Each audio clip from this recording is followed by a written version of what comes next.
Welcome to mass TV. విద్యార్థుల్లో నాయకత్వ లక్షణాలు పెంపొందించాలని సిపిఐ రాష్ట్ర కార్యదర్శి రామకృష్ణ పేర్కొన్నారు. గతంలో కళాశాల స్థాయి నుంచే నాయకత్వ లక్షణాలు ఉండేవని, ప్రస్తుతం ర్యాంకర్ల పేరుతో విద్యార్థులపై ఒత్తిళ్లు తెచ్చి తరగతి గదులకు పరిమితం చేస్తున్నారన్నారు.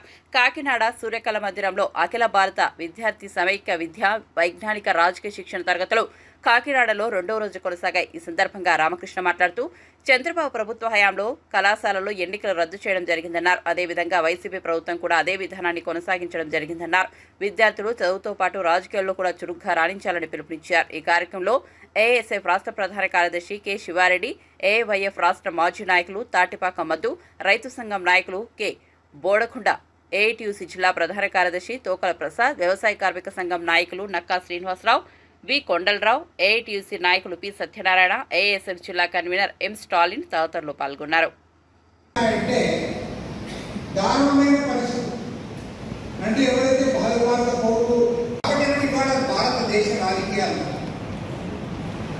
ఈరోజు ఈ రాజ్యాంగాన్ని మార్చాలని చెప్పారు. 1950 ఏదైతే మనం ఇవాళ అనుసరిస్తా ఉన్నామో అంబేద్కర్ తర్వాత క్లాసులు కూడా బాగున్నాయని చెప్పారు. మరి ఈరోజు రేపు ఇక్కడ జరుగుతున్న ఈ శిక్షణా శిబిరంలో, ఈ వర్క్షాప్లో అనేక అంశాలపైన ఎవరైతే ఉపాధ్యాయులుగా వస్తూ ఉన్నారో వారు బోధిస్తున్న అంశాలు మీరు ఆకలింపు చేసుకోవడం, అదేవిధంగా అనేక రకాల సందేహాలు, డౌట్స్ వస్తూ ఉంటాయి. ఆ డౌట్స్ నిర్మోహమాటంగా వ్యక్తం చేసి వాటిలో చర్చల్లో పాల్గొనడం మీరు అందరూ చేయాలి. మరి అన్నిటికంటే ముఖ్యంగా బయట పోతే చాలామంది ఏమంటారంటే విద్యార్థులకు రాజకీయాలు ఎందుకు, వాడు చదువుకునే టైం కదా, వాడు చదువుకోవాలి తప్ప వాడు ఎందుకు రాజకీయాల్లో పాల్గొనేది, వాడు రాజకీయాలు తెలుసుకోవాల్సిన అవసరం ఏముంది, అది మన పని కాదు కదా, మనం వచ్చేకుండా మన కెరీర్ మీద దృష్టి పెట్టాలి, ఇంజనీర్లు కావాలి, డాక్టర్లు కావాలి, లెక్చరర్స్ కావాలి, అది ఏమి లేకపోతే ఏదో చిన్న ఉద్యోగమైనా సంపాదించాలి, ఆ చిన్న ఉద్యోగమైనా సంపాదించి మన కాళ్ళ మీద మనం నిలబడాలి, మన కుటుంబాన్ని పోషించుకోవాలి, ఆ రకంగా మనం ముందుకు సాగాలి తప్ప అరే స్టూడెంట్ డేస్లో ఎందుకంటే మీకు సంఘాలు, ఎందుకు మీకు రాజకీయాలు, ఇవన్నీ అవసరం లేదు అని చెప్పేవాళ్ళు ఉన్నారు. కొంతమంది పరిపాలకులు ఇంకా ఎంత అధ్వానంగా ఉండేవాళ్ళంటే అసలు ఈ యూనివర్సిటీల్లో, కాలేజీల్లో వాళ్ళందరూ కూడా ఎలక్షన్స్ పెడతా ఉన్నారు. ఆ ఎలక్షన్స్ వీళ్ళంతా పాల్గొంటా ఉన్నారు, గ్రూపులు ఏర్పడతా ఉన్నాయి. తర్వాత అక్కడి నుంచే రకరకాల ఇవి చేస్తున్నారు.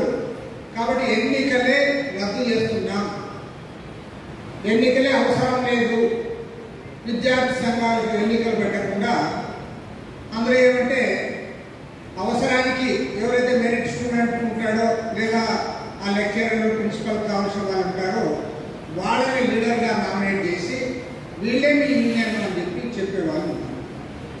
ఇంకా ప్రైవేట్ కాలేజెస్, కార్పొరేట్ కాలేజెస్, ఈ కాలేజీల్లో వారికి ఎంత అద్భుతంగా తయారయ్యారంటే ఎవరిని దగ్గరికే రానివ్వరు.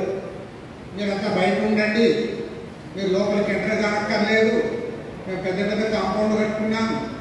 ఏం చేస్తారంటే రాత్రి పగలు వాళ్ళని చదివిస్తాము. అది రుబ్బుతారంటే అదే వేసి రుబ్బుతా ఉన్నాం.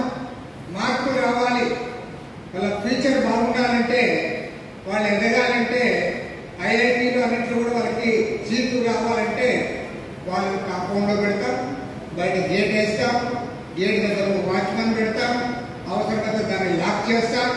ఎవరిని లోపలికి రానివ్వకుండా మేము వాళ్ళకి చదువు చెప్పి వాళ్ళ జీవితంలో వాళ్ళ పైకి తీసుకుని వస్తాం.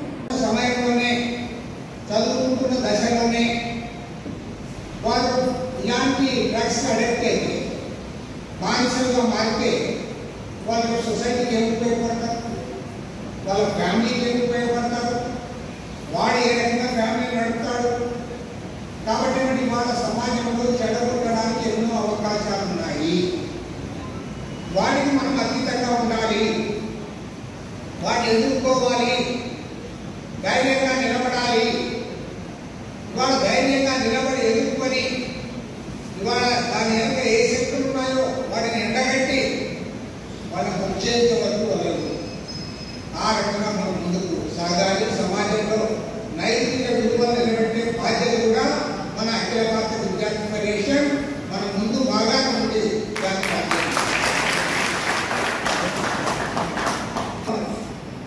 దేశ రాజకీయాలు ఒకసారి గమనిస్తే నేను చిన్నప్పుడు అనుకునేవాడిని మహాత్మా గాంధీ, జవహర్లాల్ నెహ్రూ వీళ్ళందరూ కూడా మన పుస్తకాల్లో చదివి వీళ్ళందరూ స్వతంత్రం ముందే ఇచ్చేసినారు.